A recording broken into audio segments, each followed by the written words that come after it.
Shalom, Bapak Ibu Saudara yang Tuhan Yesus Kristus kasihi. Berjumpa kembali dengan saya. Hari ini kita kembali akan bersama-sama merenungkan satu bagian firman Tuhan yang terambil dari Filipi pasal yang keempat, ayat yang pertama sampai dengan ayatnya yang ke-9. Mari kita membaca bagian firman Tuhan ini. Karena itu saudara-saudara yang kukasihi dan yang kurindukan, sukacitaku dan mahkotaku, berdirilah juga dengan teguh dalam Tuhan, hai saudara-saudaraku yang kekasih. Eudia kunasehati dan Sintike kunasehati, supaya sehati sepikir dalam Tuhan. Bahkan kuminta kepadamu juga Sumsugos, temanku yang setia, tolonglah mereka, karena mereka telah berjuang dengan aku dalam pekabaran Injil bersama-sama dengan Clemens dan kawan-kawanku sekerja yang lain yang nama-namanya tercantum dalam kitab kehidupan. Bersukacitalah senantiasa dalam Tuhan. Sekali lagi kukatakan bersukacitalah. Hendaklah kebaikan hatimu diketahui semua orang. Tuhan sudah dekat. Janganlah hendaknya kamu khawatir tentang apapun juga, tetapi nyatakanlah dalam segala hal keinginanmu kepada Allah dalam doa dan permohonan dengan ucapan syukur. Damai sejahtera Allah yang melampaui segala akal akan memelihara hati dan pikiranmu dalam Kristus Yesus. Jadi akhirnya saudara-saudara, semua yang benar, semua yang mulia, semua yang adil, semua yang suci, semua yang manis, semua yang sedap didengar, semua yang disebut kebajikan dan patut dipuji, pikirkanlah semuanya itu. Dan apa yang telah kamu pelajari, dan apa yang telah kamu terima, dan apa yang telah kamu dengar, dan apa yang telah kamu lihat padaku, lakukanlah itu, maka Allah sumber damai sejahtera akan menyertai kamu. Demikian bagian firman Tuhan yang menjadi renungan kita pada hari ini. Bapak Ibu Saudara yang Tuhan Yesus Kristus kasihi, dari sekian banyak surat Paulus yang diberikan kepada berbagai jemaat, salah satunya adalah kepada jemaat di Filipi. Nah, kepada jemaat di Filipi, Rasul Paulus menulis surat yang isinya berupa ucapan syukur, juga ada doa yang dinaikkan atas kehidupan rohani jemaat tersebut, yang terus setia kepada Injil, bahkan agar terus setia kepada Injil meskipun jemaat itu tengah mengalami berbagai macam pergumulan di dalam kehidupan mereka. Baik pergumulan yang datang dari luar, itulah penganiayaan, maupun juga pergumulan yang ada di tengah-tengah jemaat itu, seperti misalnya pengajaran sesat.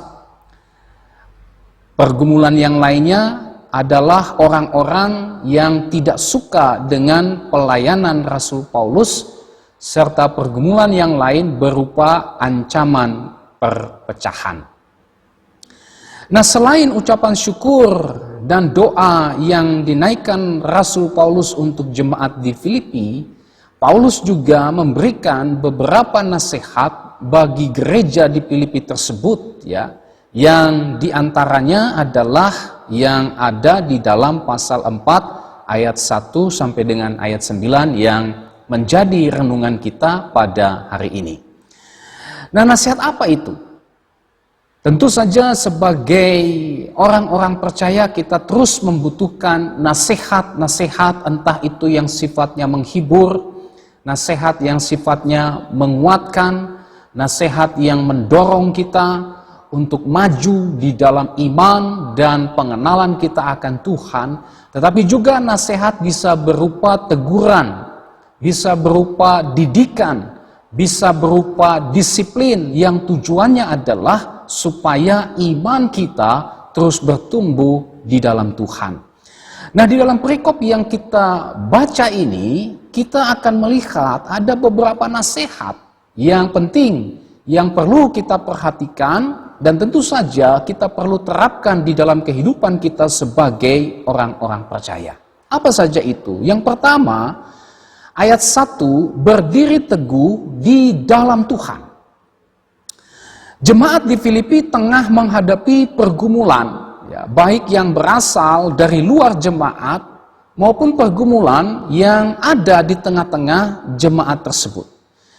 Nah, terkait hal itu Paulus menasehatkan mereka supaya mereka tetap berdiri teguh di dalam Tuhan, ya, sehingga mereka bisa bertahan di tengah-tengah berbagai macam pergumulan yang mereka alami saat itu. Kunci supaya mereka bisa bertahan di tengah-tengah tantangan dan pergumulan adalah dengan berdiri teguh di dalam Tuhan. Berdiri teguh dalam kekuatan dan anugerahnya dengan tidak mengandalkan kekuatan diri sendiri. Nah, nasihat ini juga berlaku bagi kita. Berlaku bagi gereja Tuhan dimanapun kita dan gereja Tuhan berada. Ya. Kita mungkin tengah menghadapi berbagai macam pergumulan. Ya, macam-macam saudara pergumulan yang mungkin kita alami saat ini. Entah itu pergumulan di dalam keluarga, pergumulan di dalam pelayanan, pergumulan di dalam pekerjaan, pergumulan menyangkut perekonomian kita, dan sebagainya. Ya. Bahkan secara khusus, wabah COVID-19 yang tengah menjadi pergumulan bersama. Nah, di dalam menghadapi pergumulan tersebut, firman Tuhan hari ini mengajar kita, menasehati kita untuk berdiri teguh di dalam Tuhan. Artinya apa? Artinya kita terus bersandar di dalam kekuatan dan anugerah Tuhan dengan tidak mengandalkan diri kita sendiri dan mengakui ketidakberdayaan kita.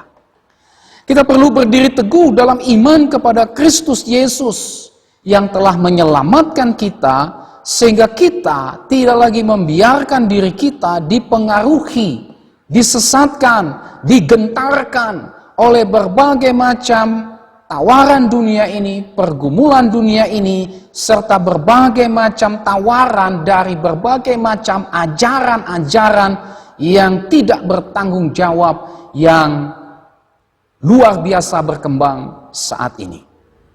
Kita perlu berdiri teguh. Nasihat ini kita perlu perhatikan dengan sungguh-sungguh.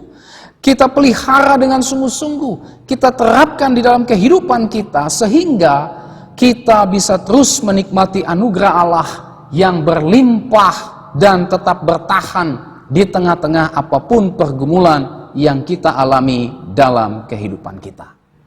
Jadi nasihat berdiri teguh dalam Tuhan ini merupakan kunci bagi kita, orang-orang percaya, tetap bertahan di tengah-tengah pergumulan apapun, tidak mudah diombang-ambingkan oleh berbagai macam ajaran yang menyesatkan, ajaran yang kelihatannya sepertinya memberikan jalan keluar, tapi justru ajaran itu melenceng dari apa yang dimaksudkan oleh kebenaran firman Tuhan.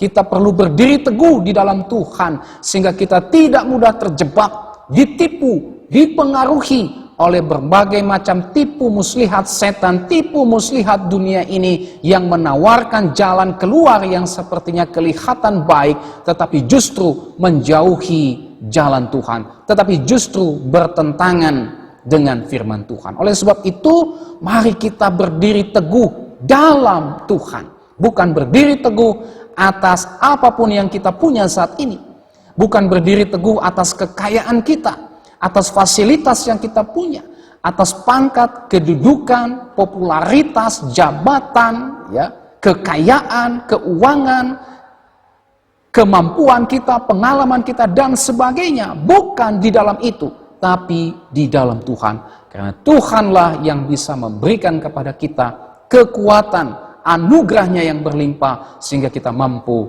bertahan di tengah-tengah pergumulan hidup ini. Oleh sebab itu, tetap berdiri di dalam Tuhan, jangan di tempat lain, hanya di dalam Tuhan.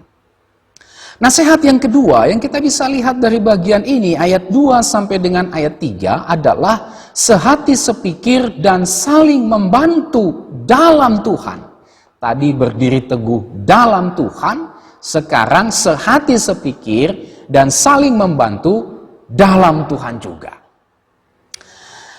Nah, Bapak Ibu Saudara yang Tuhan Yesus Kristus kasihi, Rasul Paulus di dalam ayat yang kedua sampai dengan ayat yang ketiga menasehati Euodia dan Sintike, ya, yang tengah berkonflik. Tidak jelas seperti apa konfliknya. Apakah konflik itu terjadi di antara mereka sendiri atau konflik itu terjadi antara mereka dengan jemaat? Ya, tidak jelas. Tetapi kita melihat di sini Paulus menasehati Euodia dan Sintike supaya sehati sepikir dalam Tuhan. Bahkan Rasul Paulus meminta keterlibatan sunsugos, ya, bisa jadi mungkin jemaat yang lain juga, untuk menyelesaikan konflik tersebut sehingga mereka bisa kembali dapat sehati sepikir sebagai jemaat Tuhan. Nah, Paulus mendorong jemaat di Filipi untuk menghindari perpecahan, ya, dengan cara sehati sepikir, saling membantu di dalam Tuhan. Nah, tentu saja nasihat ini juga berlaku bagi gereja Tuhan saat ini. Bagi kita, kumpulan orang-orang percaya. Gereja Tuhan seharusnya sehati dan sepikir, saling membantu di dalam Tuhan. Persoalan yang terjadi di tengah-tengah jemaat ini hendaknya diselesaikan di dalam Tuhan. Sehati, sepikir, dan saling membantu dalam Tuhan, jelas. Ini bukan berarti mengkompromikan hal-hal yang bertentangan dengan firman Tuhan.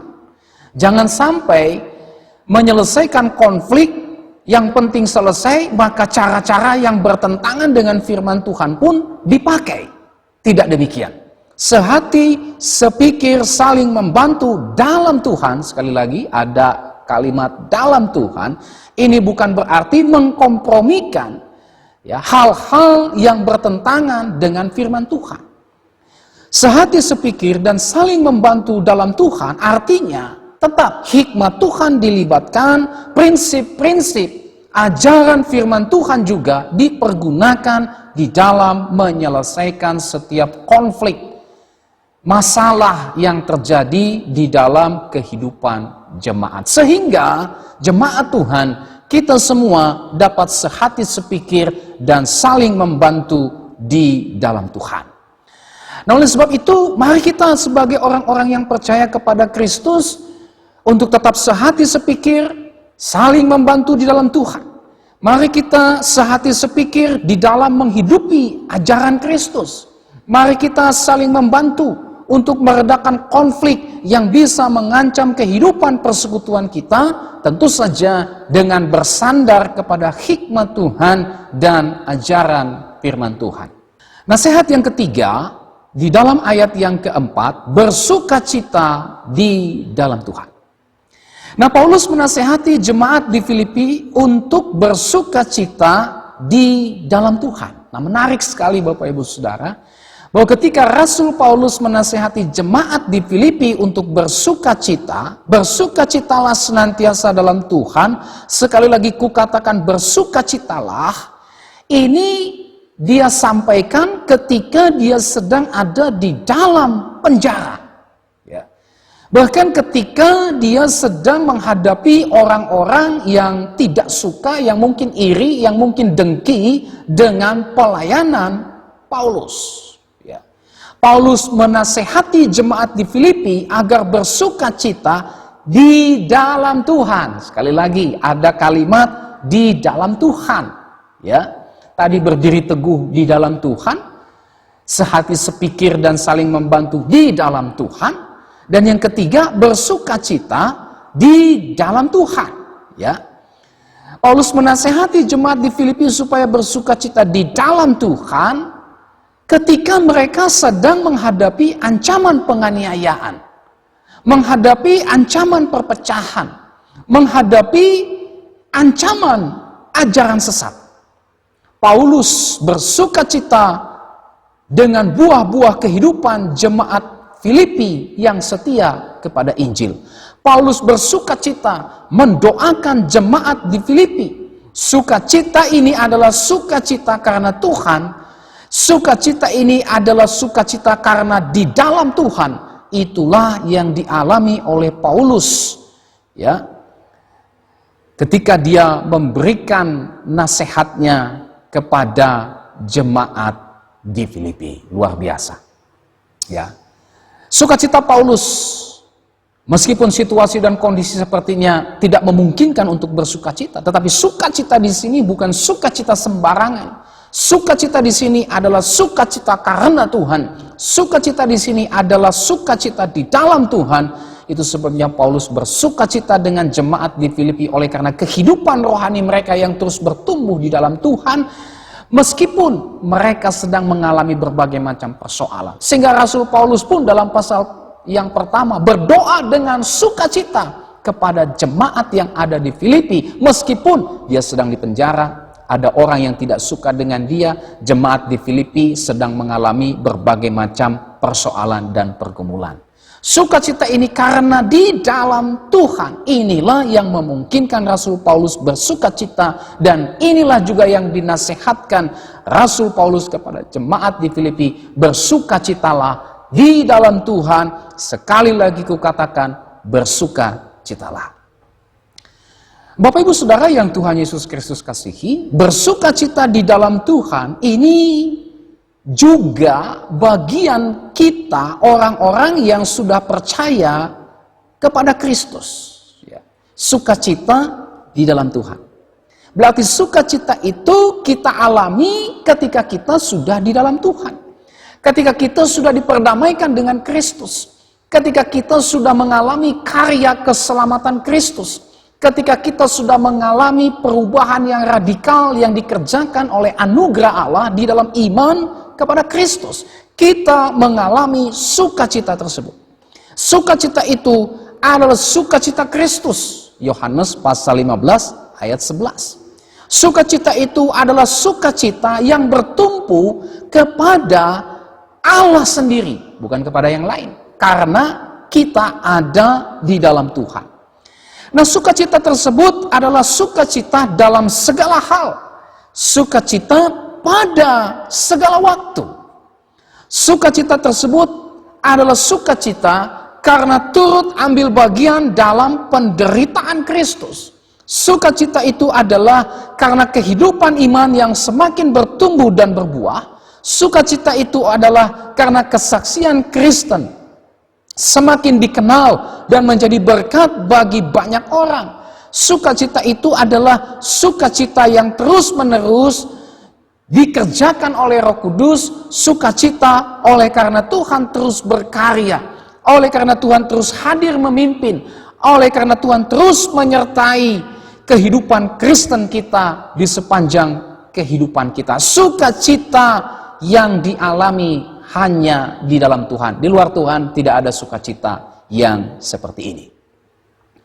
Sehingga meskipun banyak pergumulan yang dialami oleh kita atau oleh gereja Tuhan, firman Tuhan mengajar untuk tetap bersukacita di dalam Tuhan. Kita tetap bersukacita di dalam Tuhan. Sukacita itu karena Tuhan, bukan karena apa yang kita punya di dunia ini. Ya. Sukacita itu adalah karena kita tidak pernah berpikir buruk tentang Allah dan jalan-jalannya ketika kita mengalami kesulitan di dalam hidup dan pelayanan kita. Jadi, marilah kita bersukacita di dalam Tuhan. Ya. Meskipun mungkin saat ini kita tengah mengalami berbagai macam pergumulan hidup, secara khusus wabah COVID-19 yang menjadi pergumulan di segala tempat. Ketika kita kehilangan sukacita karena harus beribadah di rumah akibat COVID-19 ini, maka selama ini sukacita kita ditentukan oleh tempat dan bukan di dalam Tuhan. Ketika kita kehilangan sukacita di dalam melayani Tuhan oleh karena persoalan pergumulan yang kita alami atau oleh karena akibat COVID-19, maka selama ini sukacita kita bukanlah sukacita yang berasal dari Tuhan. Mungkin sukacita kita dalam melayani ditentukan oleh situasi dan kondisi dan bukan di dalam Tuhan. Ketika kita kehilangan sukacita karena berbagai macam pergumulan, ya, atau karena wabah COVID-19 ini, maka bisa jadi selama ini sukacita kita bertumpu kepada keuntungan-keuntungan yang kita peroleh, atau hanya kepada hal-hal yang sesuai dengan keinginan dan kesenangan kita semata dan bukan di dalam Tuhan. Nah, oleh sebab itu Bapak Ibu Saudara yang Tuhan Yesus Kristus kasihi, marilah kita bersukacita di dalam Tuhan, ya. Karena hanya Tuhan yang bisa menjamin seluruh kehidupan kita, baik selama di dunia ini bahkan sampai kepada kekekalan. Jangan letakkan sukacita kita kepada apa yang kita punya, atau kepada situasi dan kondisi yang terus berubah-ubah di sekitar kita. Bukan pula kepada apapun yang ada, yang ditawarkan oleh dunia ini. Bukan, jangan sandarkan atau jangan sukacita kita bertumpu kepada hal-hal yang demikian. Tapi marilah kita letakkan sukacita kita hanya di dalam Tuhan, sehingga dengan demikian kita dimungkinkan untuk bersukacita senantiasa dalam segala hal, dalam segala waktu, di sepanjang kehidupan kita. Yang keempat, nasihat yang kita bisa lihat di dalam bagian firman Tuhan ini ada di dalam ayat yang kelima, menjadi berkat bagi semua orang. Rasul Paulus menasihatkan jemaat Filipi untuk menyatakan kebaikan kepada semua orang. Ya, ayatnya yang kelima, hendaklah kebaikan hatimu diketahui semua orang, Tuhan sudah dekat. Nah, semua ini dilakukan sambil mengingat bahwa Tuhan sudah dekat. Nyatakan kebaikan bagi semua orang, ingat Tuhan sudah dekat. Ini berarti melakukan kebaikan kepada semua orang bukan untuk mencari puji-pujian yang sia-sia, apalagi hanya untuk mencari atau mendatangkan keuntungan materi bagi diri sendiri, bukan. Tetapi karena pertanggungjawaban kita sebagai pengikut Kristus. Paulus menasihatkan kepada jemaat di Filipi, lakukanlah kebaikan bagi semua orang. Tuhan sudah dekat. Ya, artinya melakukan kebaikan adalah panggilan Kristen. Melakukan kebaikan adalah gaya hidup Kristen. Sambil mengingat bahwa Tuhan akan segera datang. Nah, Bapak Ibu Saudara yang Tuhan Yesus Kristus kasihi, melakukan kebaikan, ya, ini contoh dari menjadi berkat bagi semua orang. Melakukan kebaikan untuk semua orang. Ini adalah tugas dan panggilan kita sebagai pengikut Kristus. Kepada siapapun kita diperintahkan oleh Tuhan untuk melakukan banyak kebaikan. Dan tentu saja kebaikan itu didasarkan semata-mata kepada kasih Kristus yang sudah kita terima, yang sudah tinggal di dalam kehidupan kita, yang tentu saja semuanya itu kita lakukan sebagai wujud cinta kasih kita kepada Kristus dan juga cinta kasih kita kepada sesama, dan kita lakukan itu juga karena kedatangan Tuhan yang sudah dekat. Matthew Henry, seorang penafsir Alkitab, memberikan komentarnya terkait bagian ini. Dia berkata begini, renungan akan dekatnya kedatangan Tuhan kita dan pertanggungjawaban kita yang terakhir haruslah menahan kita untuk tidak memukuli sesama hamba, menopang kita di bawah penderitaan-penderitaan yang tengah kita alami, dan mengendalikan kesukaan-kesukaan kita pada kenikmatan lahiriah. Ya. Ini menjadi sebuah poin penting bagi kita orang Kristen. Kita melakukan kebaikan bagi semua orang, sekali lagi bukan kita ingin mencari pujian, bukan supaya kita mendapatkan pamrih, bukan supaya kita ingin dihormati, apalagi kita melakukan kebaikan hanya untuk mencari keuntungan materi semata. Bukan. Kita diperintahkan Tuhan untuk melakukan kebaikan semata-mata karena perintah Kristus. Karena wujud kasih kita kepada Kristus, wujud kasih kita kepada sesama, dan sambil mengingat bahwa Tuhan akan datang kembali membawa kita untuk melakukan kebaikan itu, karena Tuhan kelak akan memperhitungkan segala kebaikan kita. Jerih payahmu tidak akan sia-sia. Tuhan akan membawa upah bagi setiap kita yang setia untuk menyatakan kebaikan, menjadi saluran kebaikan Allah bagi semua orang. Nah, oleh sebab itu, marilah kita menjadi berkat bagi sesama kita.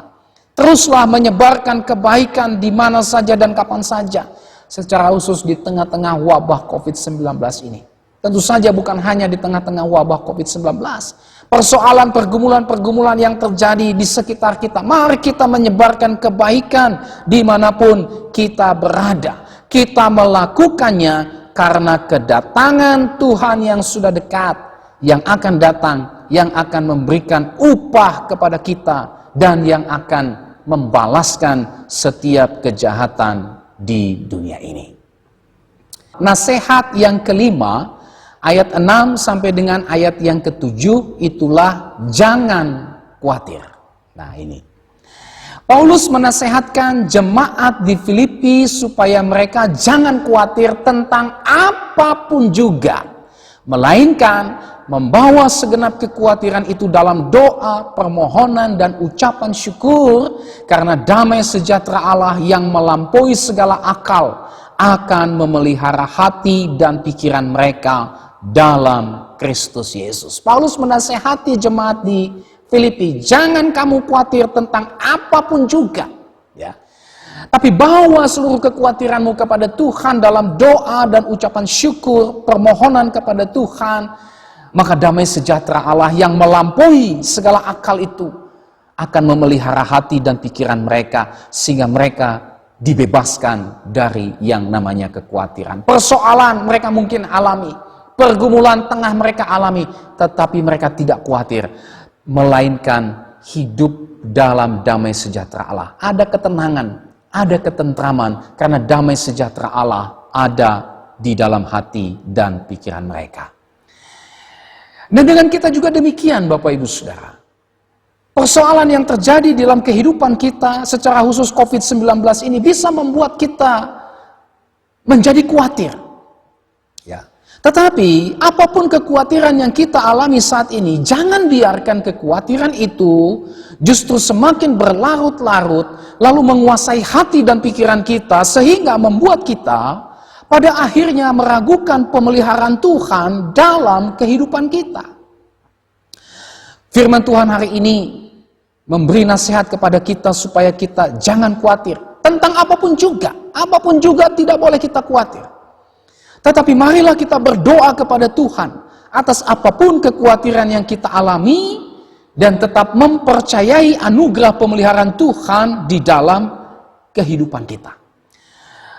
Daripada Bapak Ibu Saudara kita semua sibuk memikirkan kekhawatiran yang hanya menjerumuskan kita kepada kekhawatiran yang lebih dalam lagi, lebih baik kita bawa kekhawatiran itu kepada Tuhan dalam doa, permohonan, dan ucapan syukur. Ya, bawa kekhawatiran itu kepada Tuhan. Sampaikan kekhawatiran itu kepada Tuhan. Sampaikan bahwa kita tidak mampu menghadapi berbagai macam tantangan persoalan dengan kekuatan kita sendiri. Maka damai sejahtera Allah yang melampaui segala akal akan memelihara hati dan pikiran kita dalam Kristus Yesus. Kita tidak akan khawatir meskipun berada dalam berbagai macam pergumulan dan ketidakpastian dari situasi dan kondisi dunia saat ini, karena kita mengalami damai sejahtera Allah yang tidak bisa kita pahami dengan akal pikiran kita, tetapi itu kita alami sehingga hati dan pikiran kita tetap tenang, tetap tentram di dalam Kristus Yesus.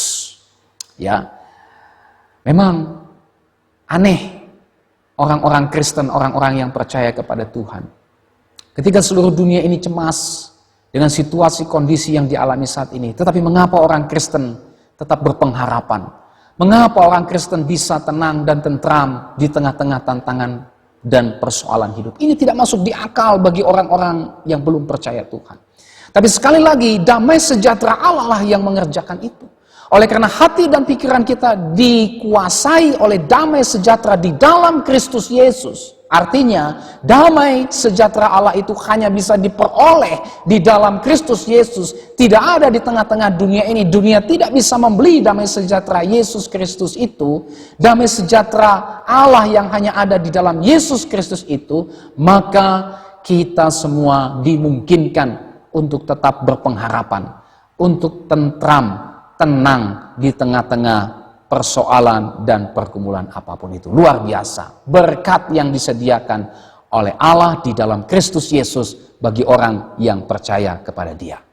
Nah, oleh sebab itu, mari kita memperhatikan nasihat firman Tuhan ini. Untuk berhenti khawatir atas apapun juga. Berhenti khawatir. Jangan lagi khawatir. Melainkan bawalah kekhawatiran kita itu di dalam doa, dalam permohonan, seraya terus mengucap syukur dan mengimani anugerah pemeliharaan Tuhan di dalam kehidupan kita. Maka damai sejahtera Allah yang melampaui keterbatasan akal dan pikiran kita, ini akan menguasai hati dan pikiran kita, sehingga kita tetap berpengharapan di dalam menghadapi kehidupan ini. Kita tetap berpengharapan di tengah-tengah 1001 macam kemustahilan dalam kehidupan ini. Dan kita tetap tenang. Kita tetap tentram. Tidak lagi khawatir tentang apapun juga. Karena Tuhan yang memegang kendali atas kehidupan kita. Tuhan yang memegang kendali atas seluruh dunia ini. Yang keenam, yang terakhir, nasihat yang kita bisa lihat di dalam bagian firman Tuhan ini, ayat 8 sampai dengan ayat 9. Itulah integritas Kristen. Bapak Ibu Saudara yang Tuhan Yesus Kristus kasihi, Rasul Paulus menasehati jemaat di Filipi agar pikiran dan perbuatan mereka selaras atau tidak bertentangan. Pikiran dan perbuatan itu sejalan, jangan bertentangan. Iman dan perbuatan selaras, tidak bertentangan. Paulus menasihati supaya hidup mereka sebagai pengikut Kristus menunjukkan integritas yang nyata. Itulah pikiran selaras dengan perbuatan. Apa yang dipikirkan sejalan dengan apa yang dilakukan. Mereka dinasihati untuk memiliki pikiran Kristus yang pada akhirnya akan terlihat nyata juga di dalam perbuatan mereka yang Kristiani. Bahkan Paulus sendiri telah memberikan contoh teladan dari kehidupan Kristen yang berintegritas itu. Ayatnya yang ke-9. Dan nasihat yang sama juga berlaku bagi kita saat ini. Kita orang Kristen, orang yang percaya kepada Kristus, tentu saja harus memiliki pikiran Kristus, pikiran ilahi yang terwujud nyata di dalam perbuatan kita setiap hari. Apa saja itu? Di dalam ayatnya yang ke-8 diuraikan seperti apa pemikiran Kristen itu yang pada akhirnya juga terwujud nyata di dalam praktek hidup dalam perbuatan setiap hari. Yang pertama, berpikir dan melakukan yang benar. Jadi akhirnya saudara-saudara, semua yang benar. Berpikir dan melakukan yang benar. Pikiran kita perlu diisi, perlu dikuasai oleh hal-hal yang benar. Bukan oleh kepalsuan, bukan oleh dusta, bukan oleh tipu daya, bukan oleh kemunafikan ataupun hayalan. Nah, kalau pikiran kita gelap, maka perbuatan kita pun gelap. Sebaliknya, kalau pikiran kita terang, maka perbuatan kita pun adalah perbuatan terang. Nah, saudara, dunia di sekitar kita memuja, mengandalkan segala pikiran yang licik, jahat, penuh tipu muslihat, dan kepalsuan, yang melahirkan perbuatan-perbuatan yang menghalalkan berbagai macam cara. Ya. Tidak peduli harus mengorbankan sesamanya. Ya. Cara-cara licik, cara-cara jahat digunakan untuk mendatangkan keuntungan yang sebesar-besarnya bagi diri mereka sendiri. Nah, tentu saja sebagai orang Kristen, kita tidak seperti itu. Kita perlu memiliki pikiran yang benar, pikiran yang dikuasai oleh kebenaran, sehingga perbuatan kita pun menunjukkan kebenaran dan bukan kemunafikan. Oleh sebab itu, betapa pentingnya pikiran kita itu dikuasai oleh kebenaran Alkitab. Oleh sebab itu, bagaimana supaya pikiran kita dikuasai oleh kebenaran Alkitab? Maka kita harus membaca Alkitab. Kita harus mempelajari Alkitab dengan sungguh-sungguh. Jangan kita hanya mau mendengarkan Alkitab dari berbagai macam pengkhotbah-pengkhotbah yang belum tentu apa yang dikhotbahkan, apa yang diajarkan selaras dengan kebenaran firman Tuhan. Kita harus mempelajari kebenaran Alkitab kita sendiri. Kita harus mengalami Tuhan berbicara kepada kita sendiri melalui persekutuan pribadi kita dengan Tuhan. Rajin, disiplin di dalam membaca Alkitab setiap hari, sehingga kita dituntun untuk memperoleh kebenaran-kebenaran Alkitab. Pikiran kita dikuasai oleh kebenaran-kebenaran Alkitab, sehingga kita melahirkan perbuatan-perbuatan yang benar. Yang berikut adalah berpikir dan melakukan yang mulia. Semua yang mulia. Ya. Apa itu? Itulah semua hal-hal yang terhormat. Hal-hal yang layak untuk dihormati dan dimuliakan. Hal-hal yang bermartabat dan beradab. Hal-hal yang patut dihormati. Inilah yang harus ada dalam pemikiran Kristen. Ya, semua hal-hal yang terhormat, hal-hal yang mulia, bermartabat dan beradab. Itu yang harus ada. Itu yang harus menguasai pemikiran Kristen. Yang kemudian diwujud nyatakan di dalam perbuatan-perbuatan praktis setiap hari. Ya, dunia ini semakin hari justru semakin melakukan hal-hal yang tidak beradab. Ya, kekristenan adalah berpikir dan melakukan hal yang mulia. Artinya semua yang terhormat, sesuatu yang layak dipuji, hal-hal yang sifatnya mulia, ya, hal-hal yang bermartabat dan beradab, sesuatu yang perlu mendapat penghormatan, itulah yang harus dipikirkan. Itulah yang harus nampak di dalam perbuatan Kristen setiap hari. Yang berikut, berpikir dan bertindak adil. Nah, ini berbicara tentang kewajiban kita kepada Allah dan kepada sesama. Kita tidak boleh melupakan kewajiban kita kepada Allah. Itulah hidup sesuai dengan kehendak Allah. Dan di saat yang bersamaan kita pun tidak boleh melupakan kewajiban kita kepada sesama kita, yakni memperlakukan sesama kita secara manusiawi dan bukan malah mengeksploitasi untuk keuntungan diri sendiri. Ini yang harus nampak dalam kehidupan gereja, dalam kehidupan kita sebagai orang-orang yang percaya. Kita tidak memandang sesama kita hanya karena dia satu suku dengan kita, satu golongan dengan kita, satu ras dengan kita, sama-sama memiliki status sosial yang sama, atau didasarkan kepada gender dan sebagainya. Tidak, kita memperlakukan sesama kita secara manusiawi, menghormati mereka, mengasihi mereka sesama ciptaan Tuhan.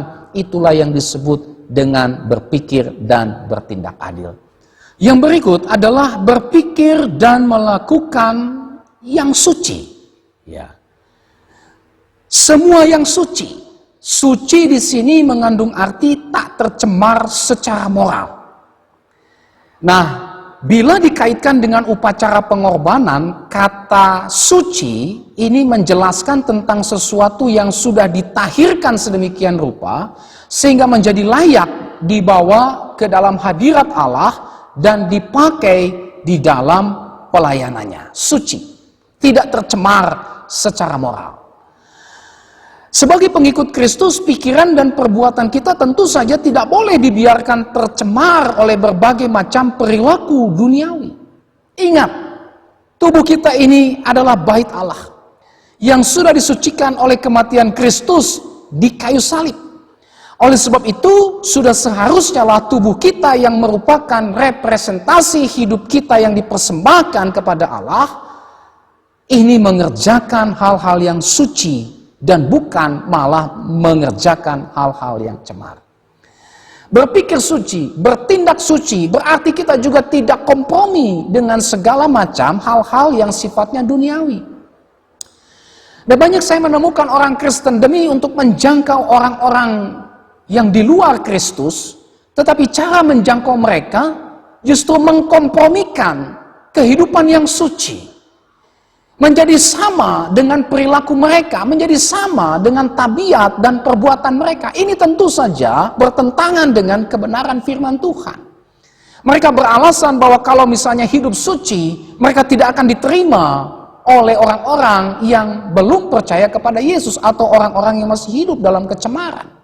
Ini berarti adalah sebuah sikap kompromi. Siapa bilang hidup suci tidak bisa menjangkau orang-orang yang masih cemar dengan dunia? Kehidupan kita yang suci adalah kehidupan yang dikuasai oleh kebenaran firman Tuhan yang tidak kompromi dengan perbuatan dosa. Yesus ada di tengah-tengah pemungut cukai.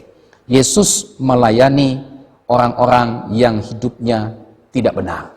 Yesus memberitakan Injil kepada para pelacur. Tetapi Yesus tidak menjadi sama dengan perbuatan mereka. Inilah berpikir dan melakukan yang suci. Yang berikut, berpikir dan melakukan yang manis. Apa yang disebut dengan manis? Berbagai terjemahan Alkitab ada yang menerjemahkan kata manis dengan indah, menarik, elok, menyenangkan, gembira, menggembirakan. Kata manis dalam kata Yunaninya menggunakan kata prosphilos yang berarti sesuatu yang melahirkan kasih. Jadi tentu saja pikiran dan tindakan kita sebagai pengikut Kristus haruslah mendatangkan kebaikan, keharmonisan, kesatuan, keindahan bagi sesama kita. Ini yang disebut dengan semua yang manis. Yang berikut, berpikir dan melakukan semua yang sedap didengar. Istilah Yunaninya dipakai kata euphema yang berarti hal-hal yang berharga untuk dibicarakan. Hal-hal yang menarik. Dalam konteks ini, kata itu berarti hal-hal yang berkenan didengar Allah. Hal-hal yang layak untuk didengar oleh Allah. Berkenan dan layak didengar oleh Allah. Nah, dunia ini saat ini penuh dengan sumpah serapah, caci maki, kata-kata kotor, umpatan, hujat, dan kutuk, baik terhadap Allah maupun terhadap sesama. Tetapi sebagai orang Kristen, hendaklah kita mengeluarkan kata-kata yang tentu saja kata-kata yang berkenan kepada Allah, tetapi juga kata-kata yang membangun sesama kita kepada kebaikan. Oleh sebab itu, hati-hatilah dengan kata-kata kita. Hati-hatilah dengan apa yang kita dengar. Biarlah kata-kata kita adalah kata-kata yang berkenan kepada Allah, kata-kata yang membangun sesama kita. Biarlah apa yang kita dengar adalah hal-hal yang bisa membangun kehidupan Kristen kita, bukan hal-hal yang justru menjerumuskan kita kepada hal-hal yang tidak memuliakan Tuhan.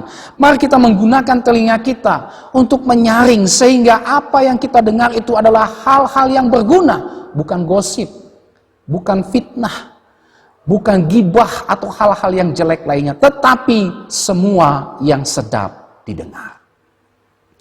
Yang berikut, berpikir dan melakukan semua yang disebut dengan kebajikan. Nah, kata kebajikan di sini merupakan terjemahan dari kata Yunani arete, ya, yang artinya sebuah keunggulan. Kata arete ini menjelaskan segala macam yang bermutu tinggi, ya. Kata arete itu dipakai untuk menjelaskan misalnya tanah yang bermutu tinggi pada sebidang tanah. Juga dipakai untuk menjelaskan sebuah alat yang bermutu tinggi, berkualitas unggul, berkualitas tinggi sesuai dengan fungsinya. Bisa juga dipakai untuk seekor hewan yang fisiknya unggul, fisiknya prima. Kata itu juga bisa dipakai untuk menunjukkan keberanian seseorang yang amat mengagumkan, ya. Entah mungkin dia seorang prajurit, seorang serdadu, ya. Dan kata itu juga bisa dipakai untuk menunjukkan kualitas, keunggulan, kebajikan dari manusia. Nah, di tengah-tengah dunia yang sudah mengalami degradasi moral dan spiritual, kita dipanggil untuk menunjukkan keunggulan, keunikan, ya, nilai dan iman Kristen. Kita perlu menunjukkan bahwa iman Kristen adalah jawaban bagi dunia yang sudah rusak oleh dosa. Kita perlu menunjukkan perilaku Kristen yang unggul di tengah-tengah degradasi moral dan spiritual masyarakat di sekitar kita.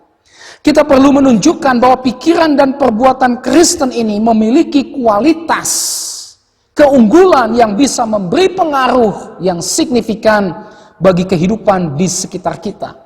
Kehidupan yang membawa ke arah yang lebih baik. Kehidupan yang menarik orang keluar dari degradasi moral dan spiritual. Inilah yang disebut kebajikan. Kemudian yang terakhir, yang ke-8, berpikir dan melakukan semua yang patut dipuji. Ya, tentu saja berpikir dan melakukan semua yang patut dipuji dalam bagian firman Tuhan ini bukan dimengerti mencari pujian bagi diri sendiri. Bukan itu maksudnya. Tetapi memikirkan bagaimana kita bisa melakukan hal-hal yang mendatangkan kesaksian yang baik bagi kekristenan. Dengan kata lain, kehidupan Kristen kita ini haruslah mendatangkan kesaksian yang membangun, mempengaruhi banyak orang ke arah kebaikan. Dan jangan sampai justru kesaksian Kristen kita malah merusak, malah mempermalukan kesaksian Kristen itu sendiri. Oleh sebab itu, mari kita melakukan hal-hal yang bisa mendatangkan pujian bagi kesaksian iman Kristen kita. Sehingga orang terkesan dengan kesaksian Kristen kita. Sehingga Tuhan kita dipuji dan dimuliakan melalui cara berpikir dan berperilaku kita. Nah, inilah berbagai wujud dari integritas kehidupan Kristen. Ya.